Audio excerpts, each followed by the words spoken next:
नमस्कार, किसान समाचार में आपका स्वागत है। मैं हूं साइमा खान। सबसे पहले नजर हेडलाइंस पर। प्रधानमंत्री नरेंद्र मोदी ने राजस्थान के सीकर से देशवासियों को दी विकास परियोजनाओं की ढेरों सौगात। 1.25 लाख पीएम किसान समृद्धि केंद्र राष्ट्र को किए समर्पित। पीएम किसान सम्मान निधि की 14वीं किस्त के रूप में 8.5 करोड़ से अधिक लाभार्थियों को लगभग 17,000 करोड़ रुपए किए ट्रांसफर। पीएम ने यूरिया गोल्ड भी किया लॉन्च। प्रधानमंत्री नरेंद्र मोदी ने किसान समृद्धि केंद्र से होने वाले लाभों को गिनाया। कहा कि अब किसानों को इन केंद्रों से मिलेगा खाद, बीज और मशीनें। खेती से जुड़ी हर आधुनिक जानकारी देंगे ये सेंटर।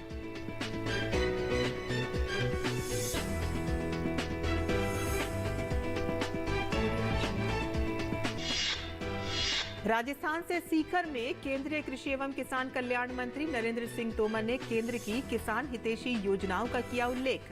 किसान सम्मान निधि को बताया परिवर्तनकारी योजना। कहा कि प्रधानमंत्री नरेंद्र मोदी के आह्वान पर सबके सामूहिक प्रयास से बढ़ी किसानों की आमदनी।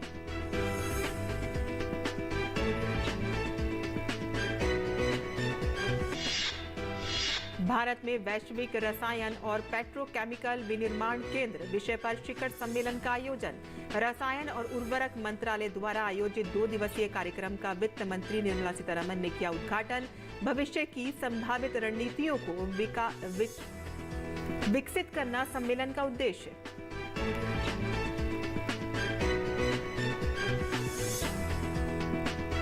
और अब समाचार विस्तार से। प्रधानमंत्री नरेंद्र मोदी ने राजस्थान के सीकर में राज्य को विकास परियोजनाओं की ढेरों सौगात प्रदान की। उन्होंने किसानों को लाभ पहुंचाने वाले एक महत्वपूर्ण कदम के रूप में 1.25 लाख पीएम किसान समृद्धि केंद्र राष्ट्र को समर्पित किए। किसानों की सभी जरूरतों के लिए एक ही स्थान पर सभी समाधान की सुविधा प्रदान करने के लिए PMKSK विकसित किए जा रहे हैं। पीएम मोदी ने यूरिया गोल्ड लॉन्च किया। ये यूरिया की एक नई किस्म है जो सल्फर से लेपित होगी। सल्फर लेपित यूरिया की शुरुआत से मिट्टी में सल्फर की कमी की समस्या का समाधान होगा। ये नवोन्मेषी उर्वरक नीम लेपित यूरिया की तुलना में अधिक किफायती और प्रभावी है। कार्यक्रम के दौरान प्रधानमंत्री ने डिजिटल वाणिज्य के ओपन नेटवर्क ONDC पर 1500 किसान उत्पादक संगठनों FPO को शामिल किए जाने का शुभारंभ किया। ONDC डिजिटल मार्केटिंग, ऑनलाइन भुगतान, व्यवसाय से व्यवसाय B2B और व्यवसाय से उपभोक्ता लेन देन तक सीधी पहुंच के साथ FPO का सशक्त बनाता है। प्रधानमंत्री नरेंद्र मोदी ने पीएम किसान सम्मान निधि की 14वीं किस्त जारी की। इसमें लगभग 17,000 करोड़ रुपए की धनराशि प्रत्यक्ष लाभ हस्तांतरण का माध्यम से 8.5 करोड़ से अधिक लाभार्थियों को जारी की गई। अब प्रधानमंत्री किसान समृद्धि केंद्र किसानों को वहां से बीज भी मिलेगा और खाद भी मिलेगा।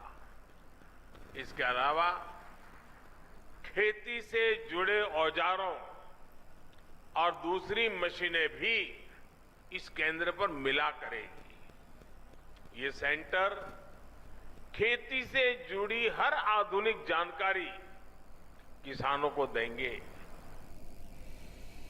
प्रधानमंत्री नरेंद्र मोदी ने अन्य देशों में यूरिया की कीमतों का हवाला देते हुए बताया कि भारत में इसकी एक बोरी की कीमत मात्र 266 रुपए है। उन्होंने कहा कि कोरोना और यूक्रेन युद्ध के बावजूद भी इसकी कीमतों में वृद्धि नहीं होने दी गई।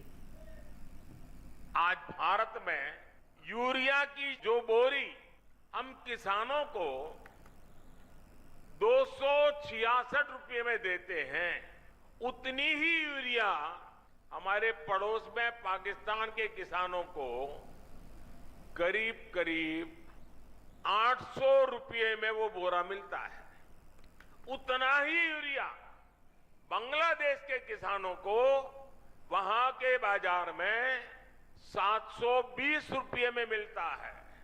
चीन में किसानों को 2100 रुपये में मिलती है।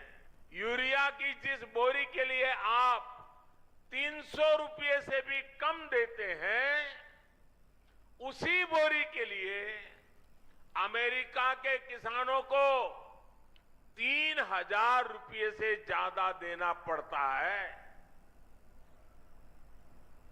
कहां 300 और कहां 3000।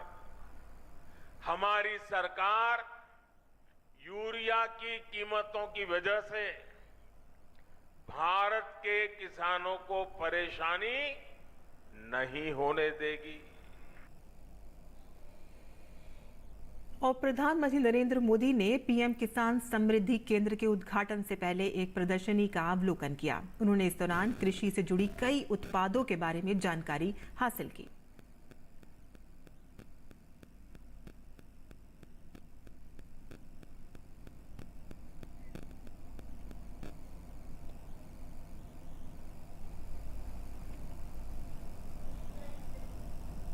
और प्रधानमंत्री नरेंद्र मोदी ने देश के किसानों को उन्नत बनाने के लिए प्रधानमंत्री किसान समृद्धि केंद्र का तोहफा दिया है। पीएम मोदी ने राजस्थान के सीकर से 1,25,000 प्रधानमंत्री किसान समृद्धि केंद्र किसानों को समर्पित किए। आज के न्यूज लेंस में जानिए कि क्या है प्रधानमंत्री किसान समृद्धि केंद्र और कैसे किसानों को इन केंद्रों से होगा फायदा।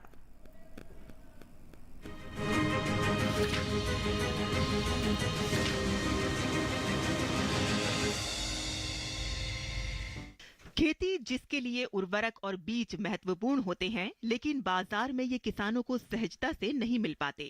साथ ही अच्छी क्वालिटी के उर्वरक और बीज लेना किसानों के लिए हमेशा चिंता का विषय बना रहता है। किसानों की इन्हीं परेशानियों को देखते हुए प्रधानमंत्री नरेंद्र मोदी ने देश को आज 1,25,000 प्रधानमंत्री किसान समृद्धि केंद्रों की सौगात दी है। पीएम मोदी ने राजस्थान के सीकर जिले से ये प्रधानमंत्री किसान समृद्धि केंद्र राष्ट्र को समर्पित किए। चलिए सबसे पहले आपको बता दें कि आखिर क्या है प्रधानमंत्री किसान समृद्धि केंद्र।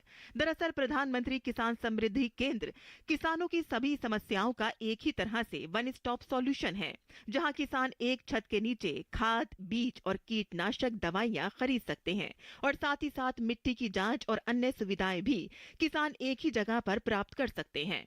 उर्वरक, खाद, बीज और कीटनाशक के साथ साथ इन केंद्रों पर कई तरह के कृषि उपकरण और मशीनें भी उपलब्ध होती हैं, जिन्हें किसान किराए पर ले सकते हैं। इसके अलावा इन केंद्रों पर किसानों की कृषि संबंधी हर प्रकार की समस्याओं का निदान किया जाता है और खेती की नई टेक्नोलॉजी के बारे में भी किसानों को अवगत कराया जाता है। बता दें कि पिछले साल अक्टूबर में 600 प्रधानमंत्री किसान समृद्धि केंद्र खोले गए थे। इनके साथ ही देश में 2,80,000 से ज्यादा खुदरा उर्वरक दुकानों को प्रधानमंत्री किसान समृद्धि केंद्रों में परिवर्तित किया जा रहा है।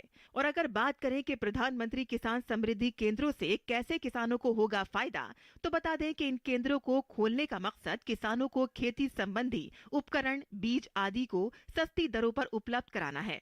अगर किसानों को ये सब चीजें सस्ते दामों पर उपलब्ध होंगी तो खेती की लागत में भी कमी आएगी और किसानों की आय में भी इजाफा होगा।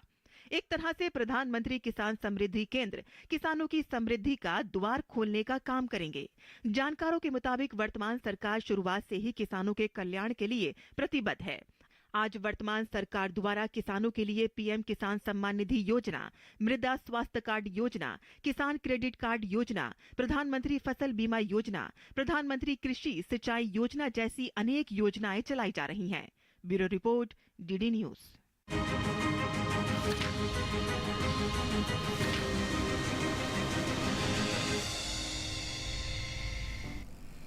राजस्थान के सीकर में सभा को संबोधित करते हुए केंद्रीय कृषि एवं किसान कल्याण मंत्री नरेंद्र सिंह तोमर ने कहा कि प्रधानमंत्री नरेंद्र मोदी के आह्वान पर सबके सामूहिक प्रयास से किसानों की आमदनी बढ़ी है।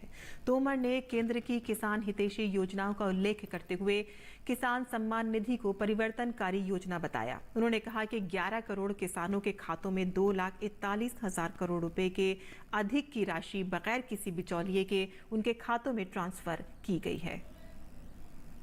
किसी को भी कल्पना नहीं थी, लेकिन जब प्रधानमंत्री जी ने कहा कि किसान की आमदनी बढ़नी चाहिए, उन्होंने किसानों को आह्वान किया, वैज्ञानिकों को आह्वान किया, टेक्नोलॉजी में काम करने वाले लोगों को आह्वान किया, बैंक को आह्वान किया, सब मिलकर किसानी के क्षेत्र में लगो और किसान की आमदनी दोगुनी होनी चाहिए।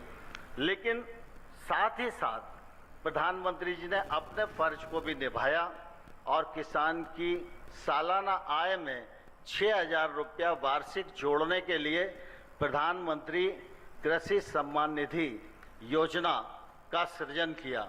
और मुझे ये कहते हुए बहुत प्रसन्नता है कि अब तक पीएम किसान सम्मान निधि योजना में 11 करोड़ किसानों के खाते में 2,41,000 करोड़ रुपए से अधिक बिना किसी बिचौलिए के, बिना किसी व्यवधान के जमा कराए जा चुके हैं। नरेंद्र सिंह तोमर ने कहा कि प्रधानमंत्री नरेंद्र मोदी ने उदारता पूर्वक किसानों के हित में काम किया है। जब से योजना का आरंभ हुआ है तब से लेकर अगर आज तक हम गिने तो 17,000 करोड़ रुपए से अधिक की राशि पीएम किसान सम्मान निधि के माध्यम से राजस्थान के किसानों को मिली है। यह प्रधानमंत्री जी का एक तौर से बड़ा उपहार है। मध्य प्रदेश को देखें तो आज 76 लाख किसानों को लाभ मिल रहा है। छत्तीसगढ़ में देखें तो आज 20 लाख किसानों को लाभ मिल रहा है और लगातार ये श्रृंखला निर्बाध गति से हर 4 महीने में बढ़ती जा रही है। माननीय प्रधानमंत्री जी ने हमेशा उदारता पूर्वक किसानों के लिए पीएम किसान सम्मान निधि के लिए समय दिया है। हम उनके निश्चित रूप से आभारी हैं। रसायन और उर्वरक मंत्रालय नई दिल्ली में भारत में वैश्विक रसायन और पेट्रोकेमिकल विनिर्माण केंद्र GCPMH 2023 विषय पर शिखर सम्मेलन के तीसरे संस्करण का आयोजन कर रहा है। इस 2 दिवसीय शिखर सम्मेलन का उद्घाटन गुरुवार को वित्त मंत्री निर्मला सीतारमण ने किया। शिखर सम्मेलन में वैश्विक नेता, अधिकारी, राज्य सरकारों और दुनिया भर के विशेषज्ञ शामिल हैं। सम्मेलन में भारतीय रसायन और पेट्रोकेमिकल उद्योग के क्षेत्र में प्रमुख विकास पर चर्चा की जा रही है। शिखर सम्मेलन का उद्देश्य भविष्य की संभावित रणनीतियों को विकसित करना और उन चुनौतियों का समाधान करना है। रसायन और पेट्रोकेमिकल उद्योग हमारे देश के सामाजिक और आर्थिक विकास में महत्वपूर्ण योगदान देते हैं। और कार्यक्रम को संबोधित करते हुए वित्त मंत्री निर्मला सीतारमण ने कहा कि आज दुनिया अपने घरेलू बाजारों के लिए भारत की तरफ देख रही है। उन्होंने कहा कि रासायनिक क्षेत्र से आयात कई वस्तुओं का उत्पादन भारत में किया जा सकता है। वित्त मंत्री निर्मला सीतारमण ने कहा कि प्रदूषण नियंत्रण के लिए नियम बनाना सबसे बड़ी चुनौती है और इस दिशा में कई प्रयास किए जा रहे हैं। और आगे बढ़ते हैं और किसान समाचार में अब बात करते हैं मंडी भाव की और देखते हैं कि क्या रहा देश भर की मंडियों का भाव।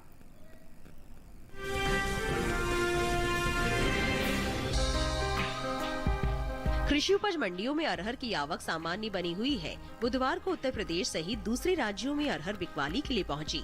भाव पर नजर डालें तो 26 जुलाई को राजकोट, अलीगढ़ और मथुरा मंडी में अरहर के सौदे मजबूती के साथ हुए। वहीं नागपुर मंडी में भाव नरम रहे, जबकि दाहोद मंडी में इस दौरान अरहर के भाव में कोई बदलाव देखने को नहीं मिला। एगमार्क नेट के मुताबिक गुजरात की राजकोट मंडी में 25 जुलाई को अरहर का भाव था 8,250 रूपए। 26 जुलाई को इसके भाव में 250 रूपए का उछाल आया और भाव जा पहुंचा 8,500 रूपए प्रति क्विंटल पर। वहीं राज्य की ही दाहोद मंडी में बीते 2 दिनों के दौरान अरहर के भाव स्थिर रहे। यहाँ 25 और 26 जुलाई को अरहर 7,800 रूपए पर बिकी। महाराष्ट्र की नागपुर मंडी में इस दौरान अरहर के सौदों में नरमी के साथ कारोबार हुआ। यहाँ 25 जुलाई को अरहर का भाव था 9,663 रूपए। 26 जुलाई को इसके सौदे 13 रूपए लुढ़क कर 9,650 रूपए पर हुए। उत्तर प्रदेश की अलीगढ़ मंडी में 25 जुलाई को अरहर का भाव रहा 7,850 रूपए। 26 जुलाई को इसके भाव में 150 रूपए की तेजी आई और भाव हो गया 8,000 रूपए। राज्य की मथुरा मंडी में इस दौरान अरहर के भाव में बढ़त देखने को मिली। यहाँ 25 जुलाई को अरहर का भाव रहा 8,600 रूपए। 26 जुलाई को इसके सौदों में 120 रूपए का उठाव आया और भाव 8,720 रूपए पर आ गया। बात अरहर की पैदावार की करें तो घरेलू स्तर पर इस साल खरीफ अरहर की पैदावार में कमी देखने को मिल सकती है। कृषि मंत्रालय के तीसरे अग्रिम अनुमान के मुताबिक देश में साल 2022-23 के दौरान खरीफ अरहर की पैदावार 34,30,000 टन होने की उम्मीद है, जबकि बीते साल की समान अवधि के दौरान अरहर की उपज 42,20,000 टन रही थी। यानी इस साल खरीफ अरहर की पैदावार में 7,90,000 टन की कमी देखने को मिल सकती है, जिसका असर अरहर के बाजार भाव पर पड़ सकता है। बता दें कि चालू खरीफ सीजन में अरहर की बुआई देश भर के ज्यादातर राज्यों में हो रही है। कृषि मंत्रालय के मुताबिक खरीफ अरहर की खेती बीते साल से पीछे चल रही है। साल 2023 के लिए 25 जुलाई को जारी ताज़ा आंकड़ों के अनुसार अरहर की खेती 27,20,000 हेक्टेयर में हो चुकी है, जबकि बीते साल की समान अवधि के दौरान अरहर की बुआई 33,33,000 हेक्टेयर में हुई थी।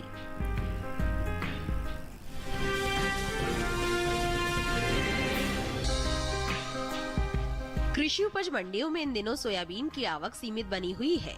बुधवार को कुछ ही मंडियों में सोयाबीन बिकवाली के लिए पहुंची। भाव की बात करें तो 26 जुलाई को खातेगांव, कोटा और धोराजी में सोयाबीन के सौदे मजबूती के साथ हुए। वहीं नागपुर मंडी में इस दौरान सोयाबीन के भाव में नरमी देखने को मिली, जबकि काला पीपल मंडी में बीते 2 दिनों के दौरान सोयाबीन के भाव स्थिर रहे। एग्बाक नेट के मुताबिक मध्य प्रदेश की खातेगांव मंडी में 25 जुलाई को सोयाबीन का भाव रहा 4,300 रूपए। 26 जुलाई को इसके भाव में 626 रूपए का उछाल आया और भाव 4,926 रूपए प्रति क्विंटल पर जा पहुंचा। हालांकि राज्य की ही काला पीपल मंडी में बीते 2 दिनों के दौरान पीली सोयाबीन के भाव स्थिर रहे। यहाँ 25 और 26 जुलाई को सोयाबीन 4,890 रूपए पर बिकी। राजस्थान की कोटा मंडी में सोयाबीन के सौदों में बढ़त के साथ कारोबार हुआ। यहाँ 25 जुलाई को सोयाबीन का भाव था 4,750 रूपए। 26 जुलाई को इसके सौदे 100 रूपए चढ़कर 4,850 रूपए पर हुए। महाराष्ट्र की नागपुर मंडी में 25 जुलाई को सोयाबीन का भाव रहा 4,813 रूपए। 26 जुलाई को इसके भाव में 40 रूपए की गिरावट आई और भाव 4,773 रूपए पर आ गया। गुजरात की धोराजी मंडी में इस दौरान पीली सोयाबीन के भाव में उठाव देखने को मिला। यहाँ 25 जुलाई को सोयाबीन का भाव था 4,605 रूपए। 26 जुलाई को इसके सौदे 100 रूपए मजबूत होकर 4,705 रूपए पर हुए। ये साल तिलहनी फसलों की पैदावार के लिए अच्छा साबित हुआ है। मौसम की अनुकूलता का असर तिलहन की पैदावार पर देखने को मिला है। इस साल कुल तिलहन की उपज का रिकॉर्ड टूटने जा रहा है। कृषि मंत्रालय की ओर से जारी दूसरे अग्रिम अनुमान के मुताबिक देश में घरेलू स्तर पर कुल तिलहन की पैदावार रिकॉर्ड स्तर पर पहुंच गई है। साल 2022-23 के दौरान कुल तिलहन की पैदावार 409,96,000 टन होने का अनुमान है, जो पिछले वर्ष के तिलहन उत्पादन की तुलना में 20 लाख टन से अधिक है। जबकि बीते साल इस दौरान कुल तिलहन की उपज 379,63,000 टन रही थी। वहीं बात सोयाबीन की पैदावार की करें तो कृषि मंत्रालय के मुताबिक साल 2022-23 के दौरान सोयाबीन की उपज 149,76,000 टन होने का अनुमान जताया गया है, जिसका असर कृषि उपज मंडियों में सोयाबीन के बाजार भाव पर पड़ता दिख सकता है। सोयाबीन की बुआई की बात करें तो चालू खरीफ सीजन में सोयाबीन की बुआई बीते साल से आगे चल रही है। कृषि मंत्रालय के साल 2023 के लिए 25 जुलाई को जारी ताज़ा आंकड़ों के मुताबिक सोयाबीन की बुआई 114,48,000 हेक्टेयर में हो चुकी है, जबकि बीते साल के समान अवधि में बुआई 111,31,000 हेक्टेयर में हुई थी।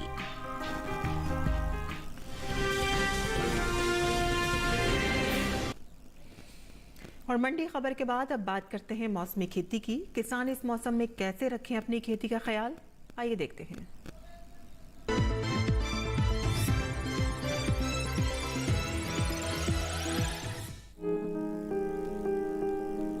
जम्मू कश्मीर में मक्का अभी बढ़वार की स्थिति में है। सिंचित इलाकों में जिन किसानों ने संकर मक्का बो रखी है, वो मौसम साफ होने पर यूरिया की दूसरी खुराक दे। यूरिया की दर 4 किलो प्रति कनाल रहेगी। इसके अलावा जिन किसानों को संकर मक्का बोए हुए 45 से 50 दिन हो गए हैं, वो दूसरी निराई कर ले। राज्य के बरानी इलाकों में भी संकर मक्का को यूरिया की दूसरी खुराक देने का समय चल रहा है, लेकिन यहाँ उर्वरक दर 2.5 किलो प्रति कनाल रहेगी। जम्मू कश्मीर में धान की फसल में फूल बनना शुरू हो गया है, इसलिए रुपाई के 35 से 40 दिन बाद यूरिया की दूसरी खुराक दे दे। दूसरी ओर सेब के बगीचों में मौसम साफ होने पर जरूरी दवाओं का छिड़काव करें। उत्तराखंड के बहुत से इलाकों में अगले कई दिनों तक भारी बारिश और तेज हवाओं का अलर्ट जारी किया गया है, इसलिए किसान लगातार मौसम पूर्वानुमान पर नजर रखें। इसके अलावा उत्तराखंड में सब्जी के लिए मटर बोने का काम भी इस समय किसान कर सकते हैं, जबकि अनार के बागों में फल अभी विकास की अवस्था में है। इस दौरान फलों में घोंघे लग सकते हैं।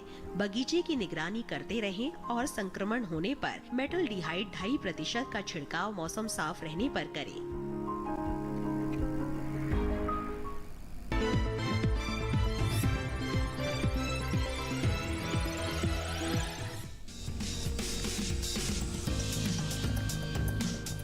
इसे तोरई, तोरी और घिवरा तीनों कहते हैं। इसकी खेती लगभग पूरे भारत में की जाती है।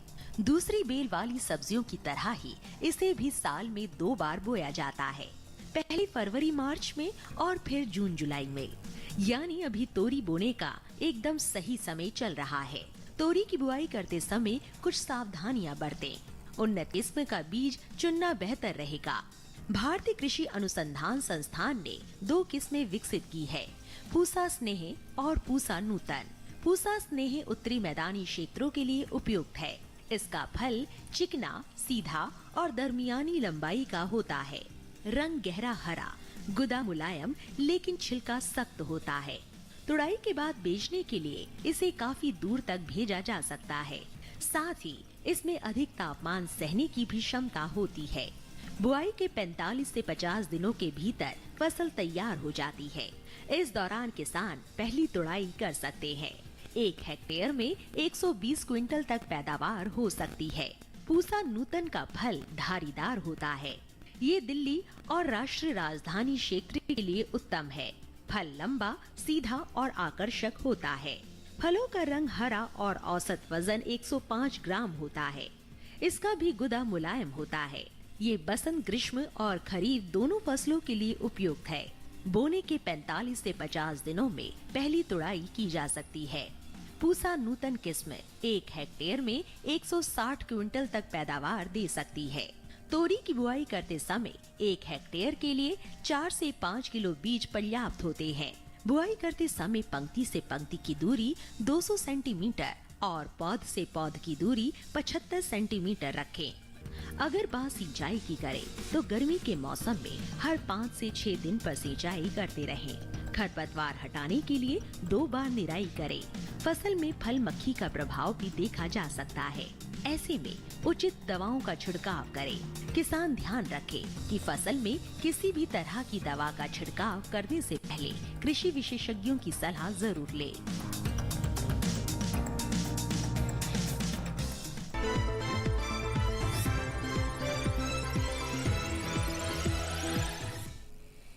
तो किसान समाचार में खेती किसानी से जुड़ी खबरों के बाद आइए अब नजर डालते हैं कुछ और खबरों पर। खास खबर में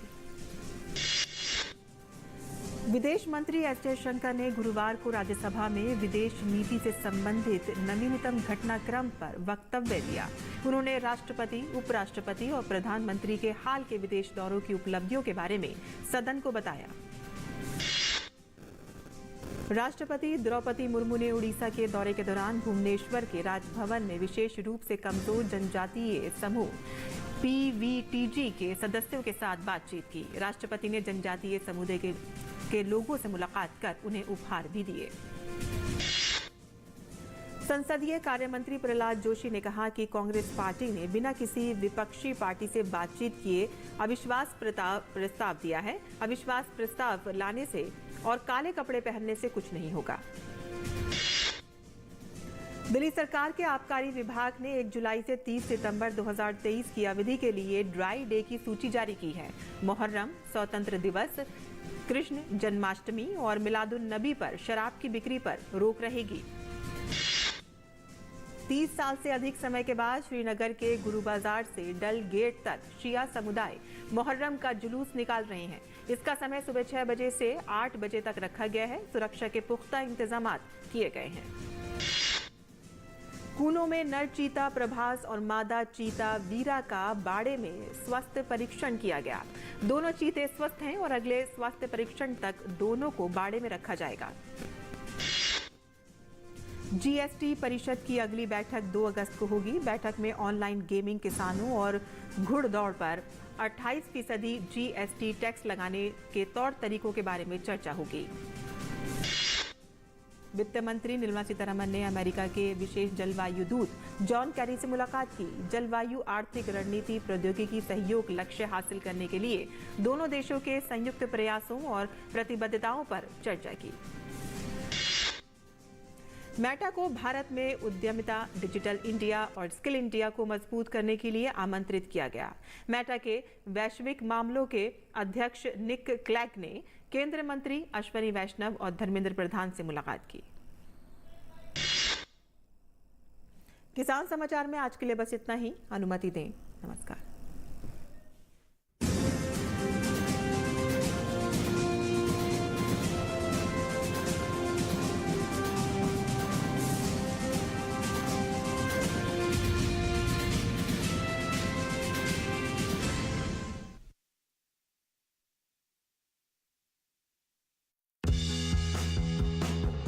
मन की बात है, जन जन की।